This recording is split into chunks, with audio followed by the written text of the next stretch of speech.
Assalamualaikum warahmatullahi wabarakatuh. Bertemu kembali dengan channel Ibra Fatih 18, channel sejarah, pengajian, ilmu leluhur dan budaya Nusantara. Saat ini kita akan berdiskusi atau bercerita tentang fakta bambu runcing, salah satu senjata tradisional yang digunakan laskar rakyat saat melawan penjajah, baik Jepang, Inggris, hingga Belanda. Bambu runcing sudah dikenal sejak masa kerajaan Nusantara. Petani sering menggunakan bambu runcing sebagai alat pikul atau alat pertahanan diri. Namun, bambu runcing benar-benar populer sebagai senjata perang pada masa perlawanan rakyat terhadap Belanda dan Jepang. Tokoh yang pertama kali mempopulerkan bambu runcing sebagai senjata rakyat adalah Kiai Haji Subhi Parakan, Temanggung, Jawa Tengah. Namun di tangan Kiai Subhi, bambu runcing diisi dengan berbagai doa dan ajian kesaktian, sehingga menjadi senjata yang cukup ditakuti para penjajah. Banyak para pejuang yang mengalami kejadian aneh saat berperang menggunakan bambu runcing, sehingga kemudian ditemukan fakta jika peluru musuh tidak tembus, tapi bambu runcing bisa menembus dada pasukan penjajah. Salah satu veteran perang kemerdekaan yang bernama Mbah Kromo Kusumo asal Kediri pernah bersaksi dalam sebuah wawancara sejarah. Beliau mengatakan, bambu runcing itu bukan sembarang bambu. Kami meruncingkannya dengan doa, lalu para kiai memberi air doa untuk menguatkan hati. Saat maju perang, rasanya bambu itu lebih tajam dari besi, lebih ringan dari kayu, tapi beratnya membuat musuh gentar. Bahkan banyak kawan saya yang bersumpah bambu itu bisa menembus tubuh musuh meski mereka menggunakan jaket tebal tentara. Demikian kata Mbah Kromo Kusumo asal Kediri. Slamet Riyadi, seorang pejuang muda dari Surakarta yang kemudian menjadi perwira TNI, pernah berkata, "Bambu runcing memberi kami keberanian. Tidak peduli apakah musuh membawa senapan, kami tetap maju. Yang membuatnya hebat bukan hanya tajamnya, tetapi keyakinan bahwa Allah bersama rakyat yang berjuang. Bambu itu menjadi senjata yang membuat kami merasa tidak terkalahkan." Seorang pejuang lain yang bernama Mbah Hasim asal Parakan, Temanggung, menceritakan, "Setiap kali saya membawa bambu runcing, hati saya tenang. Seolah-olah senjata itu menyatu dengan tubuh. Ada kalanya musuh mundur ketakutan sebelum kami sempat menghunuskan bambu itu." Para tentara penjajah, khususnya Belanda, juga mengaku gentar dengan bambu runcing.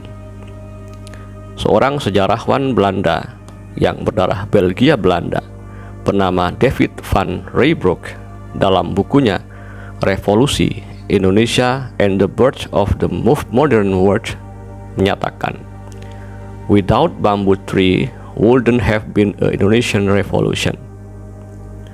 Ia juga mengatakan bambu spear atau bambu runcing sebagai mythic weapon yang ringan tapi kuat seperti besi, sangat efisien dalam perang gerilya melawan Belanda.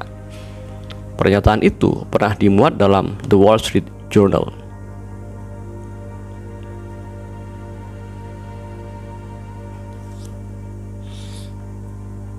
Dalam arsip kolonial Belanda, reporter Johan Fabricius yang lahir di Bandung pernah menulis, "What else would he use to keep wood? Of course, he can also cut open a skull with it, just as well as a coconut.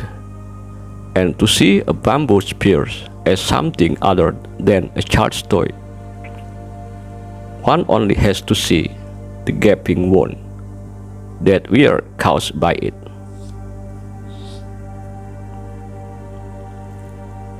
Komando Ronggolawe, sebuah koran lokal era perjuangan kemerdekaan, pernah menulis, ada seorang tentara Belanda bernama Teng Jing Tek melarikan diri di sawah saat dikejar oleh laskar rakyat yang membawa bambu runcing.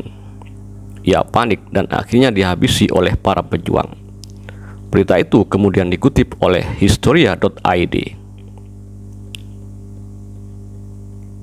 Koran Belanda bernama The Locomotive pada tahun 1947 mencatat kengerian serangan bambu runcing. Para serdadu Belanda mengaku serangan jarak dekat dengan bambu runcing membuat mereka panik karena mereka harus berhadapan langsung dengan rakyat yang tidak takut mati. Mereka heran bagaimana mungkin rakyat dengan senjata sederhana itu bisa sangat percaya diri.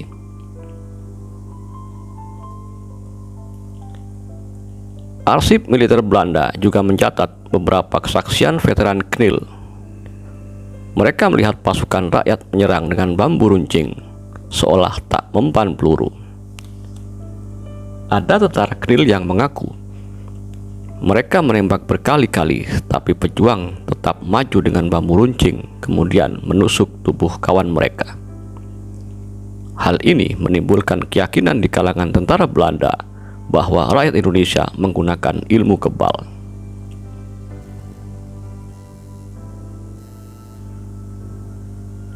Fakta kengerian bambu runcing telah diakui oleh tentara Belanda, bahkan beberapa situs terpercaya telah mencatatnya.